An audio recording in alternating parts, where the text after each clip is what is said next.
doing? Good. Come on in. Thank you. Of course. Wow, this is beautiful. Oh, thank you. Welcome to Pikopye Sound. Wow. What is this? Is this for kids? Yeah, so it's this part right here is the dining area. So Pikopye Sound is an indoor playground, more on the imaginative side. And it's not just for kids, so we also try our best to cater to adults because we have a lounge space for adults. That's for co-working. We have Nitro Brew on tap. And we have a lot of items in our retail area that are owned by a lot of family businesses around the U.S. and not just local. So this is a place where you can bring your child and have some time to work and relax? Yes. Oh my, this is great. This looks like an actual town. Yes.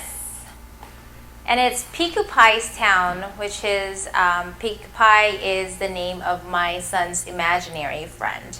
Oh, so sweet. So when he was 10 months old, he would say Pikopye a lot, and we never really knew what Pikopye meant until he's able to really talk and tell us that Pikopye is his imaginary friend. But when we moved homes, he stopped talking to him. But we've always created so many stories about Pikopye, and I thought I'd write a book about it, but instead I ended up just building his town.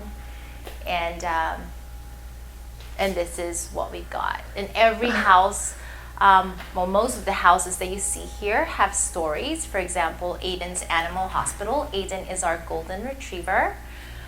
He's not with us anymore, but that keeps his memory alive. So much detail and all in miniature. Yes. People can even barbecue. Yes. And have burgers. Picnic. And then we have a baby area as well. Nice. So, which house is your favorite? My favorite house is the sweet Treats Crumbles Bakery. My sister-in-law owns a little bakery in Virginia, and I named it after her bakery.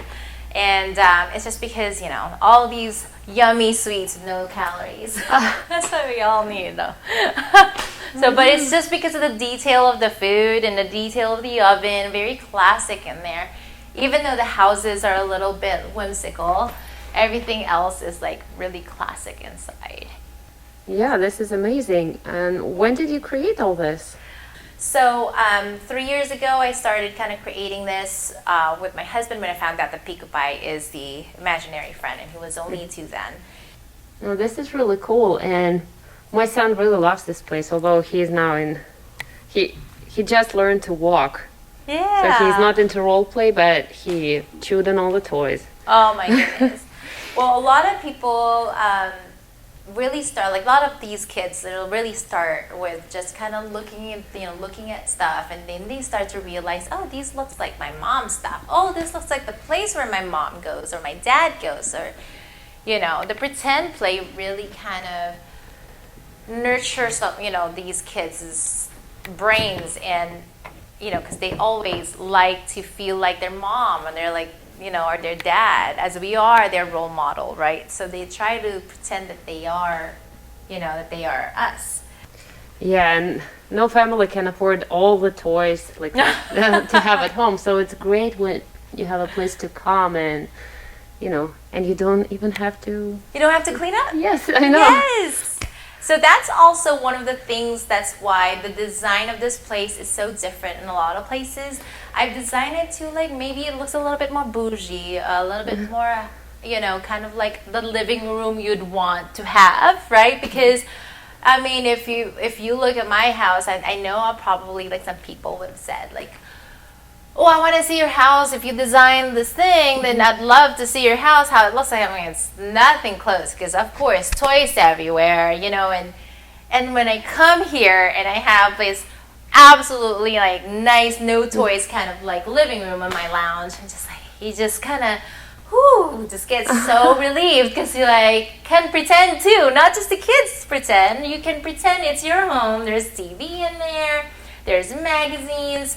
You know, we have coffee and it's hot, so you don't have to warm them up, you know, the microwave for the 5th time. So, you know, and that's what I was trying to get at, just coming in and not dreading coming to this place. So when kids say, Mom, you know, or Dad, I want to go to Pikopye's town, you don't feel like, oh, really? I'm going to go there? I want it to be, yes, hot coffee, I'm there. I saw that you have a dining area for kids. Could you show us? Yes. So come on and follow me. So when you do events, when you book an event with us, we actually book the whole place for you. You don't get a room. You don't have 10 birthdays happening at the same time. You get this whole place. As you see here, this is our glass room. Our glass room is doubled up as an event room for when you rent the whole place with us. You know, you get the front, you get the lounge, you get the play area, you get this room. So the whole facility, all 3,500 square feet of it, you get when you book a birthday with us. And no matter what package it is, you get the whole place. This is really nice. Yeah, so what advice would you give to all the beginning entrepreneurs who are trying to build something but they're hesitant, they don't know if they can do it? What helped you to start? What helped me is finding my tribe. So the way I did it is I started with just researching, right? So I felt that if you don't have anyone that is going through the same thing with you, it's a lot harder going through it alone. So there's so many resources in Austin alone that can help you. One of them is the mentors. That is free and government provided. I think they're called SCORE. Mm-hmm. They actually could relate to every issues that you could probably you come across, because they're volunteers. These are people that volunteer their time and also have been an entrepreneur before. Those are the kinds of resources to start with. Biggest mistake I have made is that I started looking for consultants in business that you pay for, right? So, and those are the kinds of things that you can do later on when you have better budget. But when you're starting out, you always have to really figure out what you can get that is available to you for free.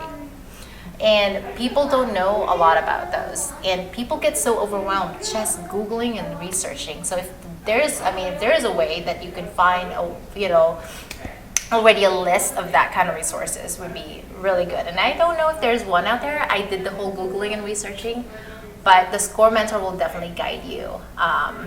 So that's what my biggest advice is. Just don't be afraid to start something out of passion. And for me, for my own, it's like I didn't start this business for profit. I started this for the passion of helping people. You have to have the right heart. You have to have the right mindset of what your why is. You will hear that a lot in everything. Like, what is your why? Why do you do this? You know, why are you going to do this? You have to make sure that you got that down, put it in a piece of paper before you start anything else, before you get your LLC, before you do anything that is towards your business. Find your why, find the reason why you're even going to do it first, because that is going to hold you through the worst times that you're going, because you're going to hit bricks. There are going to be downfalls, and without that, it's something that you can get back to. Like, okay, I need to remember that I did this because, and no matter if I don't have money, no one's helping me, the government's not helping me, but I did this because, and I'm gonna keep doing it because. And I can't think of any better way to start this business but finding that. That's amazing advice. Thank you so much, and I can hear children's voices in the Yes. background, so I think it's the best sound to hear for your business. Yeah.